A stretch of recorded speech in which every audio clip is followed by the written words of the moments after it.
Hello दोस्तों, मैं रोहित बैसल आप सभी का बिग 20 पर स्वागत करता हूं। आशा है कि आप सभी अच्छे होंगे। तो हम बात करेंगे कक्षा 6 के अभ्यास 3.1 यानी गुणनखंड और अपवर्त्य। तो गुणनखंड और अपवर्त्य में सबसे पहले पढ़ेंगे हम गुणनखंड। गुणनखंड को पढ़ने से पहले इसकी परिभाषा है, किसी संख्या को पूर्णतः विभाजित करने वाली संख्या उसका गुणनखंड कहलाती है। मतलब कोई भी संख्या जो किसी से पूर्णतः विभाजित हो रही हो वह उसका गुणनखंड कहलाती है, या क्या कहते हैं इसे, फैक्टर।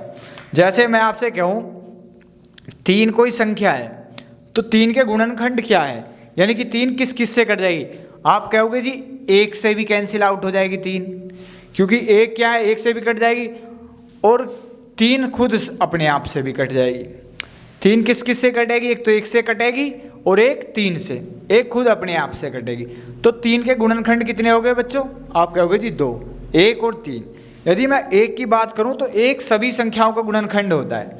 नोट करके लिखो आप, 1 सभी संख्याओं का गुणनखंड होता है, क्योंकि 1 क्या है, सभी में कॉमन है। तो 1 सभी संख्याओं का गुणनखंड होता है। 1 क्या है, 1 सभी संख्याओं का गुणनखंड होता है, गुणनखंड होता है। 1 सभी संख्याओं का गुणनखंड होता है, सही है। प्रत्येक संख्या स्वयं का गुणनखंड होती है। और एक चीज है, प्रत्येक संख्या स्वयं का गुणनखंड होती है। प्रत्येक संख्या स्वयं का गुणनखंड होती है।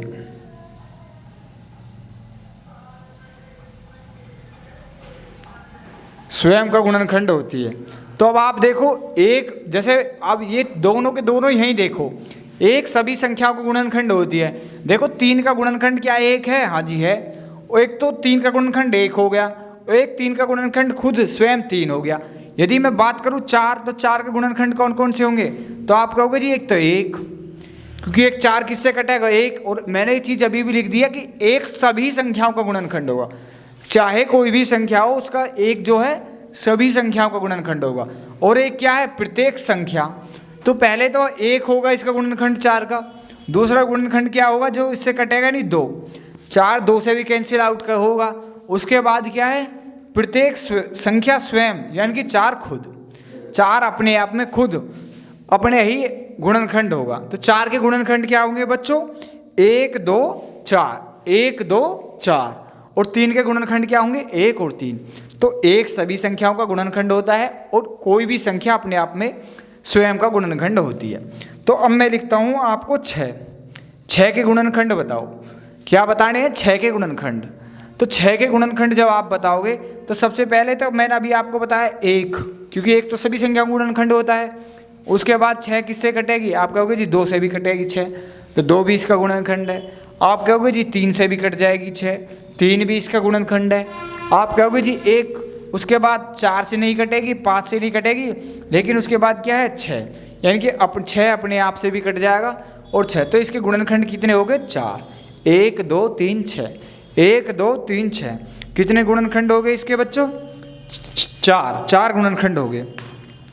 तो इस तरीके से हम गुणनखंड निकालते हैं। गुणनखंड में फिर के दोबारा से बताता हूँ, किसी संख्या को पूर्णतः विभाजित करने वाली संख्या, यानी ऐसी संख्या जो उस संख्या को पूर्णतः विभाजित कर दे, उसका क्या कहलाती है, गुणनखंड। यानी कि किसी संख्या के गुणनखंड जो भी है वह उस संख्या को पूर्ण रूप से काटेंगे। जैसे 3 का गुणनखंड, यानी कि 3 किससे कटेगी, तो आप कहोगे 3 1 से भी कटेगा और 3 खुद 3 से भी कटेगा। बाकी अन्यथा किसी संख्या से 3 कैंसिल नहीं होगा। तो इसके गुणनखंड क्या होंगे, 1 और 3। उसके बाद बात करेंगे 4 की, तो 4 के गुणनखंड क्या होंगे, 4 का गुणनखंड क्या होता है, एक तो 1 जो सभी संख्याओं का होता है, उसके बाद 4 किससे कैंसिल आउट होगा, यानी किससे कटेगा, 2 से। उसके बाद 3 से 4 कटेगा नहीं, खुद अपने आप, यानी 4 अपने हाथ से कटेगा। तो इसके कितने गुणनखंड होंगे, 1 2 4। उसके बाद हम बात करते हैं 6 की, तो 6 के गुणनखंड 1, उसके बाद 2 से कटेगा, उसके बाद 3 से कटेगा, उसके बाद 6। तो इस तरीके से होते हैं क्या, गुणनखंड। तो अब बात करते हैं अपवर्त्य। अब मैं आपको अपवर्त्य के बारे में बताता हूँ। अपवर्त्य क्या है, देखो अब बात करेंगे अपवर्त्य। क्या बात करेंगे अब, अपवर्त्य। क्या बात करेंगे जी, अपवर्त्य। तो अपवर्त्य क्या है, जैसे मैं आपके लिखता हूँ कोई संख्या ले आप, उसके जितने भी मल्टीपल यानी उसके पहाड़े पढ़ने से जो भी संख्या आए, जिसे आप क्या बोलते हैं, गुणज। जैसे मैं यहाँ लिखता हूँ 5, 5 एकम 5, 5 दूनी 10, 5 तिया 15 और 5 चौक 20 और 5 पंजे 25। आप कहोगे जी ये तो इनके क्या है, ये क्या है जी इनके, ये क्या है जी इनके, ये तो गुणज है। ये सभी 5 के क्या है, गुणज। ये सभी 5 के क्या है, गुणज। 10, 15, 20, 25 और खुद 5 और खुद 5। और यदि मैं बात करूँ 3 की, तो 3 के क्या क्या फैक्टर आएंगे, 3 के गुणज। 3 एकम 3, 3 दूनी 6, 3 तिया 9, 3 चौक 12, 3 पंजे 15, 3 छिंग 18। तो आप कहोगे जी ये क्या है, गुणज। ये सभी 5 के गुणज है और ये भी सभी क्या है, 3 के गुणज हैं। तो इन्हीं गुणजों को क्या कहते हैं, अपवर्त्य। इन्हीं गुणजों को क्या कहते हैं, अपवर्त्य। क्या कहते हैं बच्चों, अपवर्त्य। इन्हीं गुणजों को क्या कहते हैं, अपवर्त्य। इन्हीं गुणजों को क्या कहते हैं, जितने भी अपवर्त्य को गुणज भी कहा जाता है। तो अब मैं जैसे आपसे लिखता हूं कि आप बताओ मुझे 9 के अपवर्त्य बताओ, 9 के अपवर्त्य बताओ, और उसके बाद आपको बताना है 12 के अपवर्त्य। तो 9 के यदि मैं आपसे 9 के अपवर्त्य पूछ रहा हूँ तो इसका मतलब है कि मैं आपसे 9 के गुणज पूछ रहा हूँ।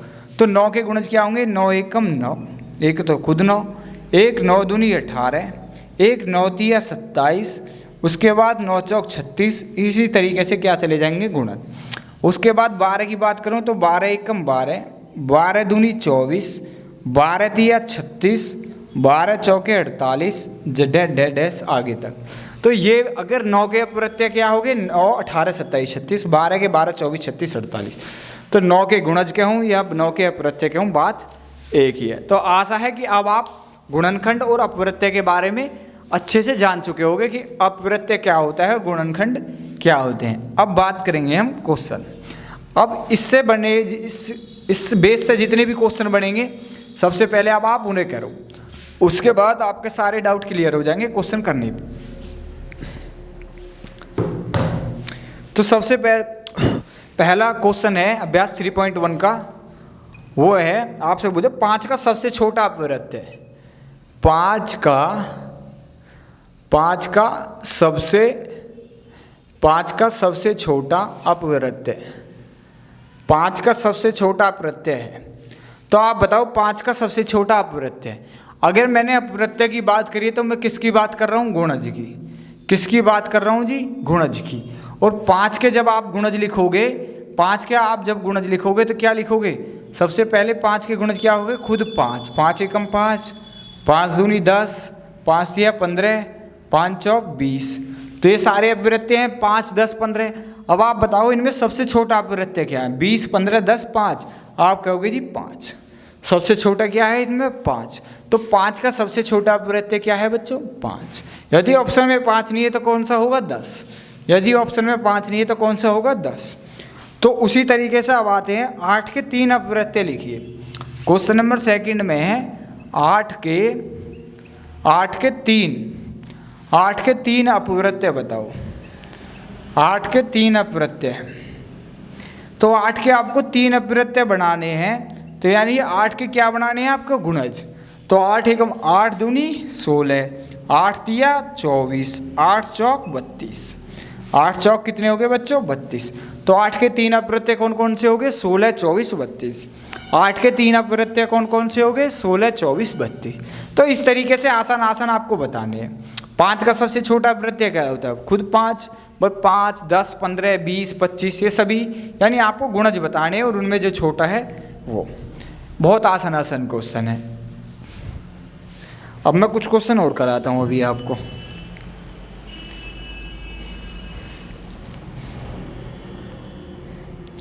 अब देखो इसमें लिखा है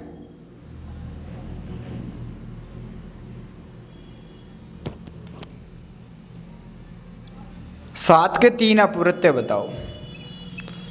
7 के 3 अपवर्त्य, 7 के 3 अपवर्त्य, 7 के 3 अपवर्त्य लिखो। तो 7 के 3 अपवर्त्य किस तरीके से लिखोगे, 7 के 3 अपवर्त्य किस तरीके से लिखोगे, तो आप लिखोगे 7 के गुणज। यानी 7 एकम 7 खुद, एक तो 7 दूनी 14, 7 तिया 21, 7 चौक 28। तो 7 के 3 अप्रत्यय कौन कौन से हो गए जी? 14, 21, 28। कौन कौन से हो गए बच्चों? 14, 21 और 28। तो ये हुए 7 के 3 अप्रत्यय। क्या हुए जी? ये 7 के 3 अप्रत्यय। तो अब हम बात करेंगे भाज्य और अभाज्य की। अब हम बात करेंगे बच्चों भाज्य और अभाज्य की। तो भाज्य और अभाज्य जो बात करेंगे हम, वो अगली जो नेक्स्ट एक्सरसाइज हमारी उसमें बात करेंगे भाज्य और अभाज्य संख्या की। इस क्लास का जो गुणनखंड और अपवर्त्य का हम लास्ट करते हैं इसी क्वेश्चन पर, और उसके बाद जितने भी आगे क्वेश्चन आएंगे उसके बाद क्या करेंगे हम? भाज्य और अभाज्य, और उसके बाद जितने भी हमारे फैक्टर गुणनखंड होंगे। तो यह लास्ट करते हैं हम अभ्यास 3.1 का यहीं। अब बात करेंगे हम नेक्स्ट वीडियो में। धन्यवाद।